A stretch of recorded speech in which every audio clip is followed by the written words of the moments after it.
புதுச்சேரியின் புகழ்பெற்ற சுற்றுலா தலங்களில் ஒன்றான வீராம்பட்டினம் கடற்கரை பகுதிகள் சுற்றுலா பயணிகளை ஏற்றி சென்ற படகு கவிழ்ந்ததில் ஒருவர் பரிதாபமாக உயிரிழந்தார். இந்த விபத்து அப்பகுதியில் பெரும் பரபரப்பையும் சோகத்தையும் ஏற்படுத்தியுள்ளது. வீராம்பட்டினம் கடற்பகுதியில் இன்று சுற்றுலா பயணிகள் சிலரை ஏற்றிக்கொண்டு தனியார் படகு ஒன்று கடலுக்குள் சென்றது. கரைக்கு திரும்பிக் கொண்டிருந்த போது எதிர்பாராத விதமாக அலையின் சீற்றத்தில் சிக்கி படகு தலைகீழாக கவிழ்ந்தது. இதில் படகில் இருந்தவர்கள் தண்ணீரில் மூழ்கினர். அங்கிருந்த மீனவர்கள் மற்றும் மீட்பு படையினர் விரைந்து செயல்பட்டு பலரை மீட்ட போதிலும் துரதிருஷ்டவசமாக ஒருவர் உயிரிழந்தார். இந்த விபத்து குறித்து நடத்தப்பட்ட முதற்கட்ட விசாரணையில் அதிர்ச்சிகரமான தகவல்கள் வெளியாகியுள்ளது. விபத்துக்குள்ளான படகு முறையான அரசு உரிமம் பெறாமல் இயக்கப்பட்டது தெரிய வந்துள்ளது. சுற்றுலா பயணிகளின் பாதுகாப்பு குறித்த எந்தவித விதிமுறைகளும் உயிர்காக்கும் கவசங்கள் போன்றவை முறையாக பின்பற்றப்படவில்லை என கூறப்படுகிறது. அனுமதிக்கப்பட்ட அளவை விட கூடுதல் நபர்களை ஏற்றியதே விபத்துக்கு முக்கிய காரணம் என அப்பகுதி மக்கள் குற்றம் சாட்டுகின்றனர். புதுச்சேரியின் பல்வேறு கடற்கரை பகுதிகளில் அனுமதியின்றி இயக்கப்படும் இதுபோன்ற லைசன்ஸ் இல்லாத படகுகளால் அடிக்கடி விபத்துகள் அரங்கேறி வருகின்றன. லாபத்தை மட்டுமே நோக்கமாக கொண்டு பயணிகளின் பாதுகாப்பை பணயம் வைக்கும் இத்தகைய சட்டவிரோத படகு உரிமையாளர்கள் மீது புதுவை அரசு கடுமையாக நடவடிக்கை எடுக்க வேண்டும் என சமூக ஆர்வலர்கள் கோரிக்கை விடுத்துள்ளனர். ஒவ்வொரு முறையும் உயிரிழப்புகள் ஏற்படும் போது மட்டும் ஆய்வு நடத்தும் நிர்வாகம் உரிமமில்லாத படகுகளுக்கு நிரந்தரமாக ஒரு முற்றுப்புள்ளி வைப்பது எப்போது? இனியாவது புதுச்சேரி அரசாங்கம் மற்றும் சுற்றுலாத்துறை இணைந்து அனைத்து சுற்றுலா படகுகளையும் முறைப்படுத்தி தகுதியற்ற படகுகளை பறிமுதல் செய்ய வேண்டும் என்பதே அனைவரின் எதிர்பார்ப்பாக உள்ளது. மரக்காணம் அருகே ஒரே கிராமத்தை சேர்ந்த 9ஆம் வகுப்பு பள்ளி மாணவர்கள் 2 பேர் குளிக்கும் பொழுது வெள்ளை மணல் அள்ளும் குட்டையில் மூழ்கி பலியான சம்பவம் அப்பகுதியில் பெரும் சோகத்தை ஏற்படுத்தியுள்ளது.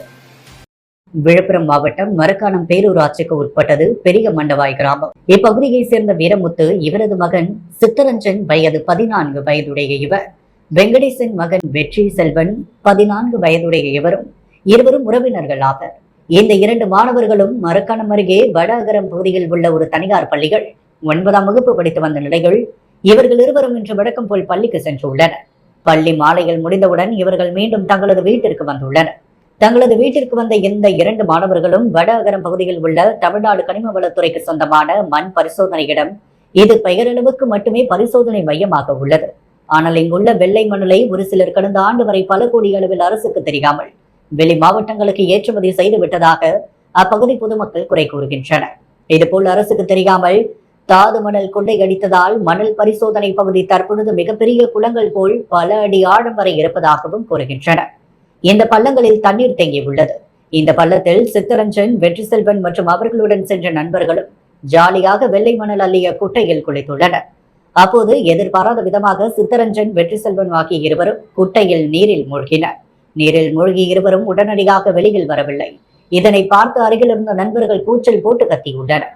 அப்போது மாணவர்களின் கூச்சலை கேட்டு அக்கம் பக்கம் இருந்தவர்கள் சம்பவ இடத்திற்கு ஓடி உள்ளனர். ஆனால் தண்ணீரில் மூழ்கிய இந்த 2 மாணவர்களும் வெளியில் வரவில்லை. இதனைத் தொடர்ந்து அங்கிருந்து அவர்கள் உடனடியாக மரக்காணம் தீயணைப்பு நிலையத்திற்கு தகவல் கொடுத்தனர். மரக்காணம் தீயணைப்பு நிலைய வீரர்கள் சம்பவ இடத்திற்கு சென்று வெள்ளை மணல் அள்ளிய குட்டைகள் மூழ்கிய மாணவர்களை சில மணி நேரம் தேடி சேற்றில் மூழ்கி இருந்த நிலையில் மீட்டு கரைக்கு எடுத்து வந்துள்ளனர். அப்போது 2 மாணவர்களும் மயக்க நிலையில் இருந்துள்ளனர். இதனால் அங்கிருந்தவர்கள் அந்த 2 மாணவர்களையும் மரக்காணத்தில் உள்ள அரசு பொது மருத்துவமனைக்கு சிகிச்சைக்காக எடுத்து சென்றுள்ளனர். அங்கு மாணவர்களை பரிசோதனை செய்த மருத்துவர் இறந்துவிட்டதாக கூறியுள்ளார். இந்த செய்தி இப்பகுதியில் காட்டு தீ போல் பரவியது. இதனால் நூற்றுக்கணக்கானோர் மரக்காணம் அரசு பொது மருத்துவமனையில் ஒன்று திரண்டனர். தண்ணீரில் மூழ்கி பரிதாபமாக உயிரிழந்த மாணவர்களின் பெற்றோர்கள் மற்றும் உறவினர்கள் மருத்துவமனையில் திரண்டு கண்ணீர் மல்க அழுத சம்பவம் நெஞ்சையும் கதற வைப்பதாக இருந்தது. அரசின் உரிய அனுமதி பெறாமல் வெள்ளை மணலை பல அடி ஆழம் தோண்டிய மணல் கொள்ளையர்கள் மீதும் உரிய நடவடிக்கை எடுக்க வேண்டும் என அப்பகுதி மக்கள் கோரிக்கை விடுத்துள்ளனர். காரைக்கால் தேசிய தொழில்நுட்ப கழகத்தில் நடைபெற்ற 12வது பட்டமளிப்பு விழாவில் துணைநிலை ஆளுநர் கைலாஷ்நாதன் கலந்து கொண்டு மாணவர்களுக்கு பட்டங்களை வழங்கினார். காரைக்காலில் உள்ள தேசிய தொழில்நுட்ப கழகம் புதுச்சேரியின் 12வது பட்டமளிப்பு விழா இன்று நடைபெற்றது.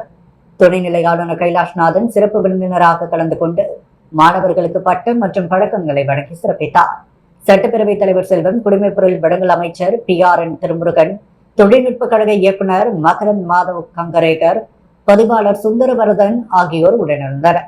முன்னதாக குடிமைப்பொருள் வழங்கல் அமைச்சர், காரைக்கால் மாவட்ட ஆட்சியர் ரிஷிதா, தொழில்நுட்ப கழக இயக்குநர் ஆகியோர் பூங்கொத்து வழங்கி அரசு மரியாதையுடன் துணைநிலை ஆளுநரை வரவேற்றனர். காவல்துறையினரின் அணிவகுப்பு மரியாதையை துணைநிலை ஆளுநர் ஏற்றுக்கொண்டார்.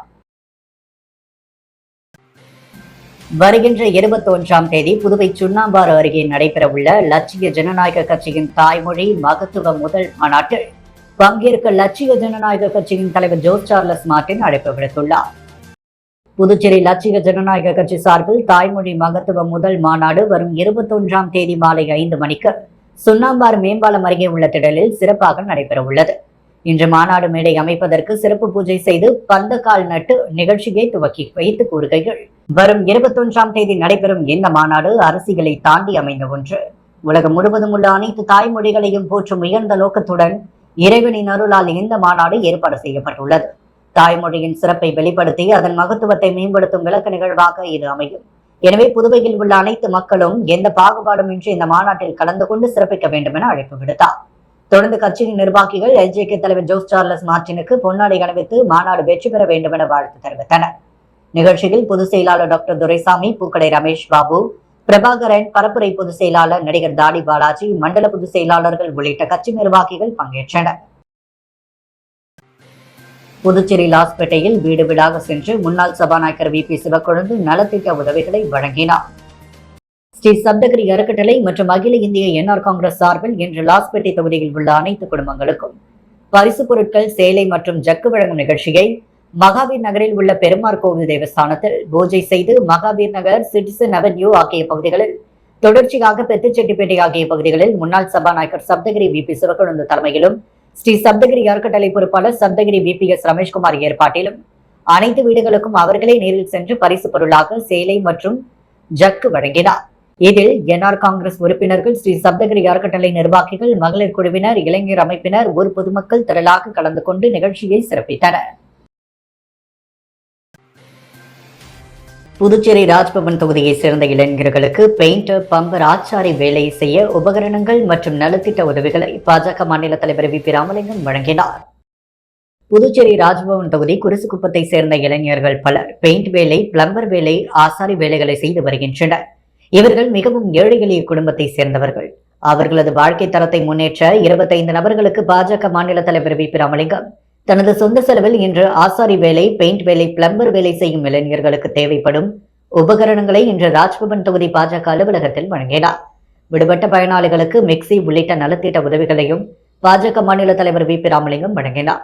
இந்த நிகழ்ச்சிக்கு ராஜ்பவன் தொகுதியின் பாஜக தேர்தல் ஒருங்கிணைப்பாளர் நாகராஜன் முன்னிலை வகிக்க இந்த நிகழ்ச்சியில் சப்தகிரி குழும இணை இயக்குநர் விஜயானந்த், ராஜ்பவன் தொகுதியின் பாஜக பொறுப்பாளர் ஆனந்த கண்ணன், பாஜக ஆலய மற்றும் ஆன்மீக பிரிவு தலைவர் சாய் சுதாகர் மற்றும் ராஜ்பவன் தொகுதியைச் சேர்ந்த பாஜக நிர்வாகிகள் பலர் கலந்து கொண்டனர். உபகரணங்களை பெற்றுக்கொண்ட இளைஞர்கள் மாநில தலைவர் VP ராமலிங்கத்திற்கு பொன்னாடை போற்றிய நன்றியை தெரிவித்தனர். நமது மக்கள் கழகத்தின் நெல்லித்தோப்பு தொகுதி வேட்பாளராக கராத்தே சுந்தரராஜன் அறிவிக்கப்பட்டுள்ளார். புதுச்சேரி நமது மக்கள் கழக தலைவர் சட்டமன்ற உறுப்பினர் நேரு ஆசியுடன் நெல்லித்தோப்பு தொகுதி முதல் சட்டமன்ற உறுப்பினர், சுதந்திர போராட்ட வீரர் கோவிந்தராசு நாயக்கர் பேரன், சமூக சேவகர் கராத்தே சுந்தரராஜன் என்கின்ற ராஜப்பா நெல்லித்தோப்பு தொகுதிகள் நமது மக்கள் கழகம் சார்பாக நெல்லித்தோப்பு வேட்பாளராக அறிமுகமாகும் விழாவானது பிள்ளைத்தோட்டம் ஆனந்தம் முத்து மாரியம்மன் கோவிலில் நடைபெற்றது. உலக மகளிர் தினத்தை முன்னிட்டு மகளிருக்கான பரிசுகளும் இனிப்புகளும் வழங்கப்பட்டது. இதில் சுமார் 1000த்திற்கும் மேற்பட்ட நெல்லித்தோப்பு தொகுதியை சார்ந்த மகளிர் மற்றும் பொதுமக்கள் கலந்து கொண்டு விழாவினை சிறப்பித்தனர். மேலும் நெல்லித்தோப்பு நமது மக்கள் கழகம் உறுப்பினர்களும், ஊர் பெரியவர்களும், இளைஞர்களும் இந்நிகழ்ச்சியில் கலந்து கொண்டு கராத்தே சுந்தரராஜனுக்கு சால்வை அணிவித்து வாழ்த்துக்களை தெரிவித்தனர். யூனியன் டாக்ஸி மொபைல் செயலியை லட்சிய ஜனநாயக கட்சியின் தலைவர் ஜோஸ் சார்லஸ் மார்ட்டின் வெளியிட்டார். புதுவையில் பயணிகளை விரைவாகவும் சுலபமாகவும் இலக்கை அடைய செய்யும் நோக்கில் உருவாக்கப்பட்ட யூனியன் டாக்ஸி மொபைல் செயலியை லட்சிய ஜனநாயக கட்சியின் தலைவர் ஜோஸ் சார்லஸ் மார்ட்டின் வெளியிட்டார். புதுவை தமிழ்ச்சங்க வளாகத்தில் நடைபெற்ற இந்த அறிமுக விழாவில் யூனியன் டாக்ஸி நிறுவனர் முகமது யூசுப், பாண்டி ஓட்டுநர்கள் கூட்டமைப்பு தலைவர் சந்திர உள்ளிட்ட 200க்கும் மேற்பட்டோர் கலந்து கொண்டனர். நிகழ்ச்சியில் பேசிய ஜோஸ் சார்லஸ் மார்ட்டின், இந்த மொபைல் செயலி இளைஞர்களுக்கு நல்ல வேலை வாய்ப்பை உருவாக்கும். உலகம் முழுவதும் உள்ள பெரிய நிறுவனங்கள் ஓட்டுநர்களிடமிருந்து அதிக கமிஷன் வசூலித்து வருகின்றன. தொழில்நுட்பத்தை பயன்படுத்தி ஓட்டுநர்களின் உழைப்பிலிருந்து அந்நிறுவனங்கள் பெரும் லாபம் ஈட்டுகின்றன.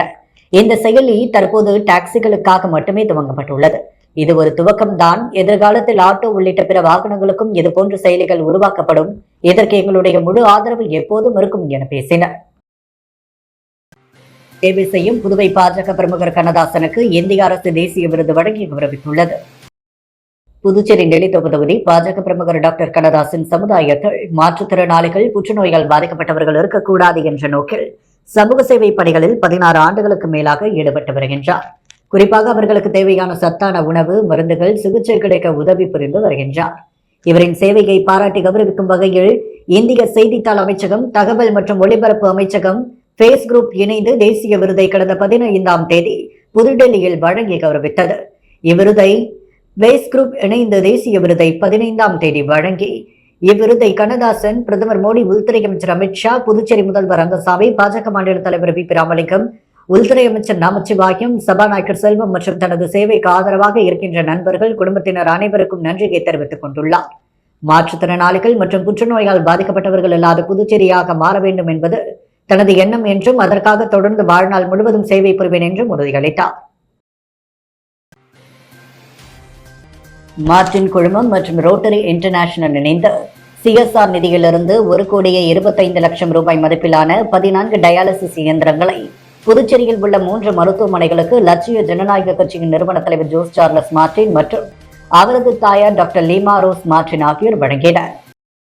மார்டின் குழுமம் மற்றும் ரோட்டரி இன்டர்நேஷனல் இணைந்து CSR நிதியிலிருந்து கடகச்செட்டிக்குளம் பகுதியில் உள்ள பிம்ஸ் மருத்துவமனைக்கு 4 டயாலிசிஸ் இயந்திரங்கள், நகரப்பகுதியில் உள்ள குளூனி மருத்துவமனைக்கு 3 டயாலிசிஸ் இயந்திரங்கள் மற்றும் பழைய பேருந்து நிலையம் அருகே உள்ள கிட்னி சென்டர் மருத்துவமனைக்கு 7 டயாலிசிஸ் இயந்திரங்கள் என மொத்தம் 1,25,00,000 ரூபாய் மதிப்பிலான 14 டயாலிசிஸ் இயந்திரங்கள் வழங்கப்பட்டது.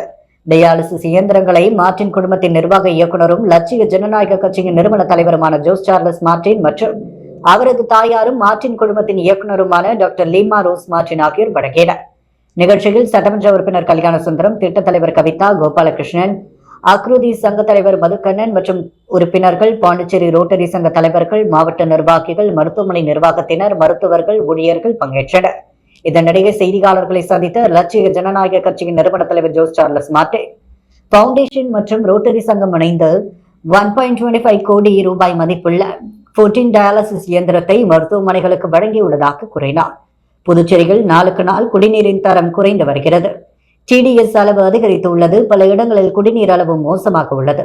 இதனால் பலர் சிறுநீரக பிரச்சனைகளால் பாதிக்கப்பட்டுள்ளனர். தற்போது இந்த டயாலிசிஸ் இயந்திரங்களால் ஏழை எளிய நோயாளிகள் பயனடைவார்கள் என தெரிவித்தார். மேலும் அதனை சரி செய்ய சிங்கப்பூரை சேர்ந்த CPG நிறுவனத்துடன் சேர்ந்து திட்டங்களை வகுத்து வருவதாகவும் தெரிவித்துள்ளார். இதன் காரணமாக பொறுமையாக நகர்வுகளை மேற்கொள்வதாகவும் மக்களுக்கு என்ன தேவையோ அதனை நாங்கள் செய்வோம் என கூறினார். கூட்டணி பேச்சுவார்த்தை குறித்து காரைக்கால் சென்று மத்திய அமைச்சர் அமித்ஷாவை சந்தித்து வருவதாகவும், டெல்லிக்கு அழைத்தாலும் செல்வேன் எனவும் தெரிவித்துள்ளார். ஊதிய உயர்வுக்கான அரசாணை வெளியாகும் வரை போராட்டம் தொடரும் எனவும், வரும் பிப்ரவரி 20ஆம் தேதியன்று கோரிக்கைகளை வலியுறுத்தி அரை நிர்வாண போராட்டம் நடத்த உள்ளதாகவும் ஆம்புலன்ஸ் ஓட்டுநர்கள் தெரிவித்துள்ளனர்.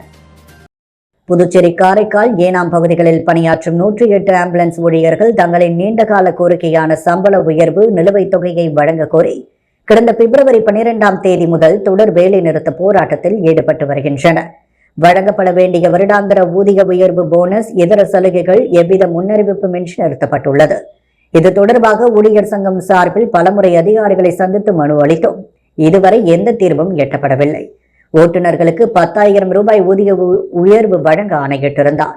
ஆனால் அந்த உத்தரவு அரசாணையாக வெளியிடப்படாமல் அதிகாரிகள் மட்டத்தில் முடக்கப்பட்டுள்ளதாக ஊழியர்கள் குற்றம் சாட்டுகின்றனர். கொரோனா பெருந்தொற்று காலத்தில் உயிரை பணயம் வைத்து பணியாற்றிய எங்களுக்கு முதலமைச்சர் அறிவித்த நியாயமான ஊதிய உயர்வை கூட வழங்க அதிகாரிகள் மறுப்பது ஏன் என போராட்ட குழுவினர் வேதனையுடன் கேள்வி எழுப்பினர். சுகாதாரத்துறை அமைச்சராகவும் இருக்கும் முதலமைச்சரின் உத்தரவை அதிகாரிகள் செயல்படுத்தாததை கண்டித்து ஊழியர்கள் தங்களின் போராட்டத்தை தீவிரப்படுத்த முடிவு செய்துள்ளனர். ஊதிய உயர்வுக்கான அரசாணை வெளியாகும் வரை போராட்டம் தொடரும். வரும் பிப்ரவரி 20ஆம் தேதியன்று கோரிக்கைகளை வலியுறுத்தி அரை நிர்வாண போராட்டம் நடத்தப் போவதாக ஊழியர் சங்கம் அறிவித்துள்ளது. இந்த வேலை நிறுத்தத்தால் அவசர கால ஆம்புலன்ஸ் சேவைகள் பாதிக்கப்பட்டு பொதுமக்கள் சிரமத்திற்குள்ளாகும் சூழல் ஏற்பட்டுள்ளது. எனவே அரசு உடனடியாக தலையிட்டு சுமூக தீர்வு காண வேண்டும் என சமூக ஆர்வலர்கள் கோரிக்கை விடுத்துள்ளனர். புதுச்சேரி தட்டாஞ்சாவடி தொகுதியின் சட்டமன்ற உறுப்பினரான முதலமைச்சர் ரங்கசாமி தொகுதியை முற்றிலுமாக புறக்கணிப்பதாகவும், அதனால் தொகுதியை மேம்படுத்த பணியாற்றும் சட்டமன்ற உறுப்பினரை வருகின்ற தேர்தலில் மக்கள் தேர்ந்தெடுக்க வேண்டும் என கம்யூனிஸ்ட் கட்சி சார்பில் மக்கள் சந்திப்பு நடைபயணம் நடைபெற்றது. கடந்த 2021ஆம் ஆண்டு நடைபெற்ற சட்டமன்ற தேர்தலில் புதுச்சேரி தட்டாஞ்சாவடி தொகுதியில் முதலமைச்சர் ரங்கசாமி போட்டியிட்டு வெற்றி பெற்றார். அவரை எதிர்த்து போட்டியிட்ட இந்திய கூட்டணியில் உள்ள கம்யூனிஸ்ட் கட்சியின் வேட்பாளர் 5400 வாக்குகள் வித்தியாசத்தில் தோல்வியடைந்தார். இந்த நிலையில் புதுச்சேரியில் உள்ள 30 தொகுதிகளில் தட்டாஞ்சாவடி தொகுதி முற்றிலுமாக புறக்கணிக்கப்பட்டு இருப்பதாகவும், தொகுதியில் சட்டமன்ற உறுப்பினர் முதலமைச்சர் ரங்கசாமி இதுவரை தொகுதி பக்கமே வராமல் உள்ளதால் பல்வேறு பிரச்சனை தொகுதியில் தீர்க்கப்படாமல் உள்ளதாகவும், குடிநீர், குண்டும் குழியுமான சாலைகள், தொகுதியில் படித்த இளைஞர்களுக்கு அரசு மற்றும் தனியார் துறைகளில் வேலை வாய்ப்பு பெற்றுத்தரவில்லை, விடுபட்ட இலவசமனை பட்டாவை வழங்கவில்லை உள்ளிட்ட பல்வேறு பிரச்சனைகள் இருந்து வருகின்றன. பிரச்சனைகளை போக்கிட பணியாற்றுவதற்கும் சட்டமன்ற உறுப்பினரை தட்டாஞ்சாவடி தொகுதி மக்கள் தேர்ந்தெடுக்க வேண்டும் என இந்திய கம்யூனிஸ்ட் கட்சி சார்பில் மக்கள் சந்திப்பு நடைபெற்றது. இதில் மாநில செயலாளர் சலீம் தலைமையில் 100க்கும் மேற்பட்ட பகுதி மக்கள் வீதி வீதியாக சென்று மக்களை சந்தித்தனர். இந்திய கம்யூனிஸ்ட் கட்சி தான் தட்டாஞ்சாவடி தொகுதியில் போட்டியிடும் என மாநில செயலாளர் சலீம் தெரிவித்துள்ளார். புதுச்சேரி பூப்பளம் பெத்தி செமினார் துவக்க பள்ளியின் 180ஆம் ஆண்டு விழா நடைபெற்றது. புதுச்சேரியில் தொன்மையும் சிறப்பும் வாய்ந்த பெத்தி செமினார் துவக்க பள்ளியின் 180ஆம் ஆண்டு விழா பள்ளி மைதானத்தில் சிறப்பாக நடைபெற்றது. விழாவில் புதுச்சேரி மாநில கல்வி மற்றும் உள்துறை அமைச்சர் நமச்சிவாயம் கலந்து கொண்டு மாணவர்களுக்கு பரிசு மற்றும் நற்சான்றிதழ்கள் வழங்கினார். புதுச்சேரி கடலூர் உயர் மறை மாவட்ட பேராயர் பிரான்சிஸ் கலிஸ் தலைமையிலான இந்த நிகழ்வில் 2025-2026 கல்வியாண்டில் பல்வேறு துறைகளில் சாதனை படைத்த மாணவர்கள் கௌரவிக்கப்பட்டனர். விழாவில் முன்னிலை வகித்த பூப்பளம் தொகுதி சட்டமன்ற உறுப்பினர் அனிபால் கென்னடி தேசிய அளவிலான வினாடி வினா மற்றும் பொது அறிவு போட்டிகளில் வெற்றி பெற்ற மாணவர்களுக்கு பரிசுகள் வழங்கி அவர்களின் சாதனைகளை பாராட்டி வாழ்த்துரை வழங்கினார்.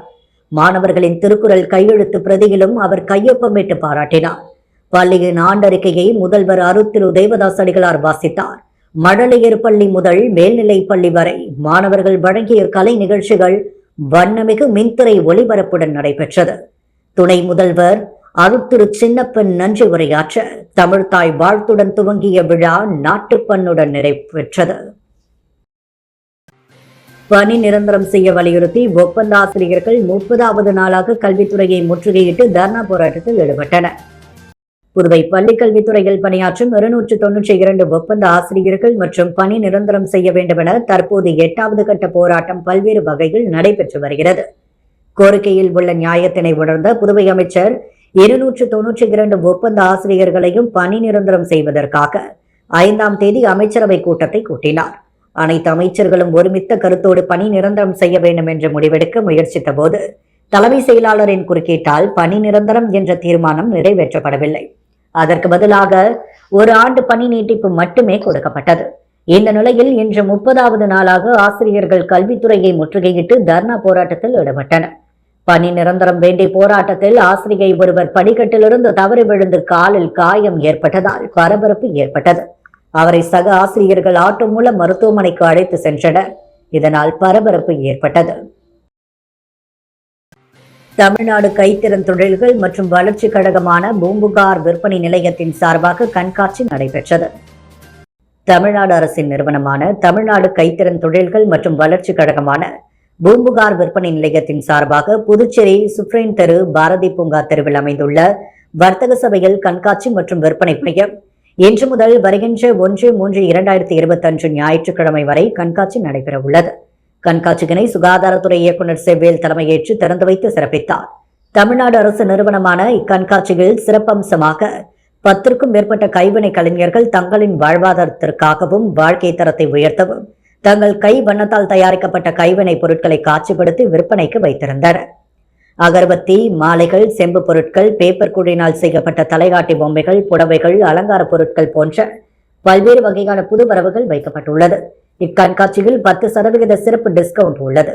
பொதுமக்கள் கலந்து கொண்டு பயன்பெற்று சிறப்பிக்குமாறு தெரிவிக்கப்பட்டுள்ளது. பூர்ணாங்குப்பம் ஸ்ரீ அங்காள பரமேஸ்வரி அம்மன் ஆலயத்தில் 4ஆம் நாள் உற்சவம், சிறப்பு பூஜை மற்றும் பொங்கலிடும் நிகழ்ச்சி நடைபெற்றது. அரியாங்குப்பம் கொம்யூன் பூர்ணாங்குப்பம் கிராமத்தில் எழுந்தருளியுள்ள அருள்மிகு ஸ்ரீ அங்காள பரமேஸ்வரி அம்மன் ஆலயத்தில் மயான கொள்ளை விழா கடந்த ஞாயிற்றுக்கிழமை அன்று கொடியேற்றத்துடன் துவங்கியது. தொடர்ந்து இவ்வாலயத்தில் அம்மனுக்கு அபிஷேக ஆராதனைகளுடன் சிறப்பு பூஜைகள் நடைபெற்று வருகிறது. இதில் 4ஆம் நாளான நேற்று பூர்ணாங்குப்பம் கிராமம் அங்காளம்மன் வீதி வன்னியர் குல மரபினர் உபயத்தில் சிறப்பு பூஜைகள் நடைபெற்றது. இதில் பகுதியைச் சேர்ந்த பெண்கள் அனைவரும் ஊரணி பொங்கல் வைத்து சிறப்பு பூஜைகள் செய்து அம்மனுக்கு மகா தீபாரதனைகள் காட்டப்பட்டது. இதில் சிறப்பு விருந்தினராக புதுச்சேரி சட்டப்பேரவைத் தலைவர் ஏம்பலம் செல்வம், முன்னாள் அரசு கொறடா அனந்தராமன், அதிமுக மாநில கழக தலைவர் செயலாளர் குமுதன் புருஷோத்தமன், பாஜக மாநில செயலாளர் ராமு ஆகியோர் கலந்து கொண்டு சுவாமி தரிசனம் செய்து வழிபட்டனர். பூர்ணாங்குப்பம் மங்களம்மன் வீதி வன்னியர் குல மரபினர், உபயதாரர்கள், பொதுமக்கள் ஆகியோர் சிறப்பாக செய்திருந்தனர். அன்றாட செய்திகளை உடனுக்குடன் தெரிந்து கொள்ள பாண்டி ஹெட்லைன்ஸ் சேனலுக்கு சப்ஸ்கிரைப் செய்து கொள்ளுங்கள்.